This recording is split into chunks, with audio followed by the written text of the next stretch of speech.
Good morning everyone, today we're going to be talking about what is new in this update because there's a ton of new content to cover. But before we jump into all of that, if you're new to the channel, I upload NGS content daily, so if you do play this game, I would really appreciate to subscribe as it really helps out the channel. Anyway, without further ado, let's begin the video.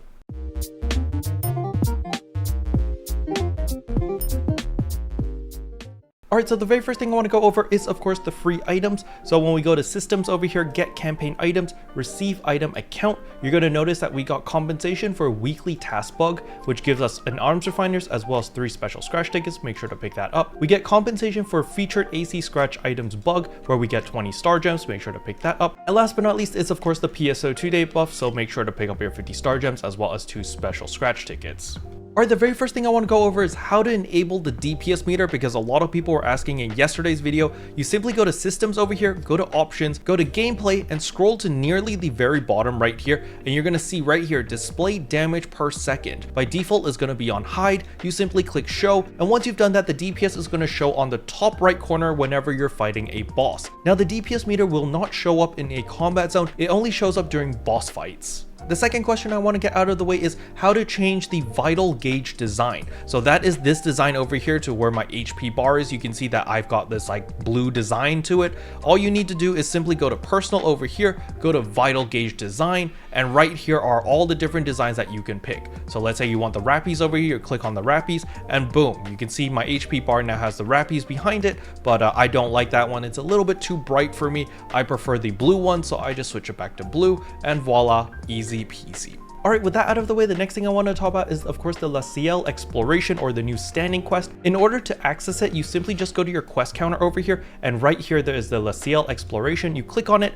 and Alpha Environmental Testing Zone Survey will be available. Now as we can see here, the featured item drops are going to be the new 9-star rarity weapons, which give you 100% crit rate, so it is pretty awesome. There is also the new Octo armor, and there's also 3 different weapon camos that can drop here, as well as Growthment. But the main thing I want to talk about is going to be the new 9-star rarity weapon. As you can see over here, I already do have the katana and enhancement level 70, as well as weapon potential level 6. If we go over here and we look at the weapon potential level 6, it's potency minus 14% as well as critical hit rate plus 100%. So it does go from -25 to -14 at weapon potential level 6, so it's not too bad. Now as for the attack stat, it is incredibly high at 992 compared to my Neo A weapon, which is only 894. So it's pretty much 100 more DPS. It's quite a big deal. However, now to answer the big question on whether it's worth upgrading to this weapon or not. Let me just tell you that for me personally, it was a very big DPS difference.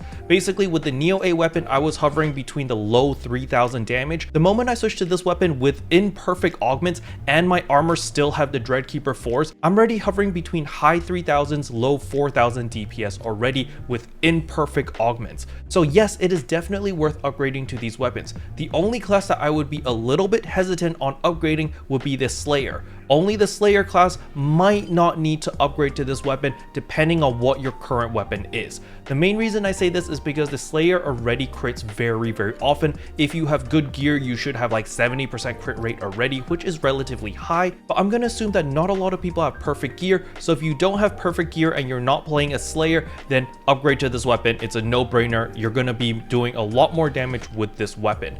Now something to keep in mind about this weapon is if you are using this weapon, then you do not need to use Dreadkeeper. You do not need any floor potency at all, simply because the Everbright unit level 6 gives you 100% crit rate, so you're always going to be critting, so floor potency literally does nothing for you. Now the next question a lot of people are going to ask me is it worth upgrading to the Octo armor? As for the stats of the Octo armor, you can see over here it gives you 20 HP, 0 photon power, and 4.5% all potency. It's pretty good. However, I personally would wait before upgrading your armors. The reason I say this is simply because we already know from the NGS headline that there's going to be Octo armors Arga, Belta, and Sheza. So for those who don't know the difference between the regular armors versus the Arga, Belta, and Shezas, the Arga, Belta, and Shezas are specialized armors for very specific types of damage. So for example, when we look at the Sasato armor Sheza over here and we go to the stats, you can see it specializes in melee as well as technique damage. While if we look at the Sasato Belta, it specializes in range as well as technique. But on on top of that, these stats are going to be higher than the regular armor. So when we look at the normal Sasato armor, you can see this gives us 35 HP, 5 photon power, 1.5% all potency. However, the moment that we switch to the Sasato armor Belta or the Sheza or even the Arga, they all give 30 HP, 4 PP, but they give 2.2% potency for 2 different potencies. So basically, you're sacrificing 5 HP as well as 1 photon power for extra damage. Instead of getting 1.5% all potency, you're getting 2.2% potency for 2 specialized potencies, which is 0.7 more potency if you're just sticking to a specific weapon type. So even though the Octo armor over here looks pretty good at plus 4.5% all potency and 20 HP, I believe with the Arga, the Belta, and the Shezas, it's probably going to give us 5% potency, but for 2 specialized potencies. So for example, Arga is going to give you the melee as well as range, the Belta is going to give you the range and technique, and then the Sheza is going to give you technique as well as melee potency, but it's probably going to give you even more potency. So as I said earlier, I think it's going to be 5% potency, and it might possibly give us less HP but with more photon power instead, which would be a nice little trade. But for now, we don't really know, which is why I recommend people to wait before investing all of their expensive capsules. The only type of players that can invest into the Octo armors are players which are doing the Leciel exploration a ton. The reason I say this is because, as you can see over here, we have the Gladiosol LC, the High El Domina LC, the Mastery LC, the Gigas Maste LC, as well as the Hell Finale LC. So these are pretty much all your best in slot augment capsules. However, there is an LC behind it. So what does this LC even mean? First of all, it's not tradable, so you can't sell these on the marketplace. You have to farm them by yourselves. However, it does have a success rate of 100% and they do drop fairly often. As you can see, I already have 13 Mastery LCs. These capsules will drop fairly often as long as you keep farming the Leciel exploration, but the main downside to these capsules is its potency is lower than normal. So for example, when we look at the Gigas Maste LC over here, it gives us 20 HP as well as potency plus 3.25%. However, if we compare that with the regular Gigas Maste, it gives us 20 HP as well as potency plus 3.5%. So there is a downside. You are losing 0.25% potency, but the nice thing about the LCs is they drop fairly often and they have a 10% success rate. So once you have 10 of them, it's a 100% success rate, no gambling involved, versus the regular Gigas Mastes, which is a 7% success rate. So even if you use 10 of these capsules, it's only a 70% success rate. So you are going to need to gamble or use a 30% success rate booster in order to guarantee it. And on top of that, the LC capsules are much easier to obtain versus the regular one because you need to craft these regular ones and they cost 10 of each Gigastat 4, which is very, very expensive and does add up in cost, versus the Gigas Maste LC, which just drops fully completed and you can just pop this onto your armor or your weapon. So you can basically think of the LC capsules as the free-to-play best in slot. So if you don't want to spend any Meseta, you don't want to craft any crazy endgame capsules, you don't want to farm any dual quests, you just want a simple, straightforward endgame build. All you need to do is farm up 40 of each of the LC capsules.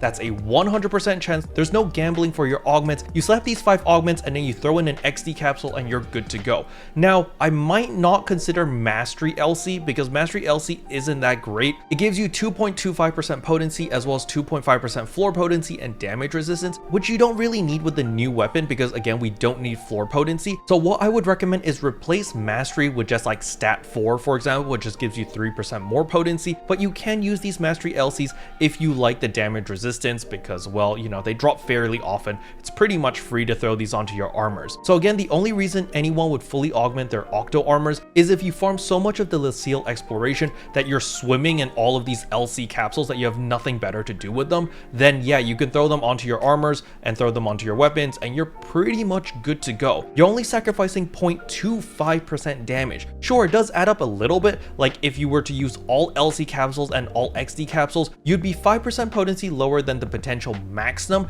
but then again, potency does work multiplicatively, so it's not going to be exactly 5%, it's actually going to be a little bit more, but nevertheless, it's a very, very good stepping stone. I highly recommend people to just go with the LC capsules and you're going to be fine. you're literally gonna rip through all of the content. As long as you're using the LC capsules and then like an Addy capsule or an XD capsule or just any other capsule that gives you 3% potency, and you're gonna be fine. You're literally gonna be extremely strong. So I highly recommend people to run the Leciel exploration as many times as they can because it's just so good. You're getting all those capsules, you're getting new weapons, you're getting new armors. It's pretty much a gold mine that gives you everything. Now, another reason why you want to run the Leciel exploration is because it is a daily. As you can see over here, clear Leciel exploration, and it rewards you with 10 Growthment every single day. So even if you don't get your 9-star rarity weapon to drop, you're going to get this weapon after 5 days. The reason I say that is because in the item exchange shop, you go to Growthment exchange over here, and right here you can exchange your Growthment for a 9-star rarity weapon.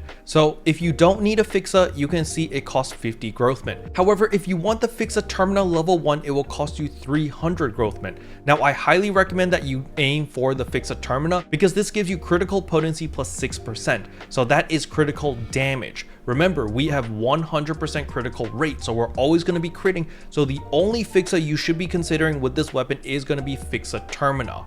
Now, another thing about this exchange shop is at the very bottom over here, Growthment. You can actually exchange any extra 9-star rarity weapons that drop and exchange them for more Growthment if you want. You can exchange it for 25 Growthment, or you can also exchange the Octo armors. Let's say that you want to go for the Arga variants or the Belt or the Shezas. You can exchange all of your extra Octo armors into 25 Growthment as well. So you're going to be able to get your weapon incredibly quickly, especially if you don't care about a Fixa at the beginning. I highly recommend people to just get the weapon without the Fixa first, like what I've done. I'd simply just got 50 Growthment, picked up my katana, fully augmented it, and then later down the line when I do get more Growthment, I can simply get the Fixa Termina over here and then use the Fixa transfer system and then transfer my Fixa Termina 1 onto my fully augmented weapon so that I don't need to worry about it and I can use the new weapon right now. Special thanks to all the members for supporting the channel. It really means a lot to me. Thank you again. But yeah, that's all I wanted to cover in today's video. Hopefully you guys found it helpful. If you did, I would appreciate a like and a subscribe, and I'll see you guys in tomorrow's video. Bye.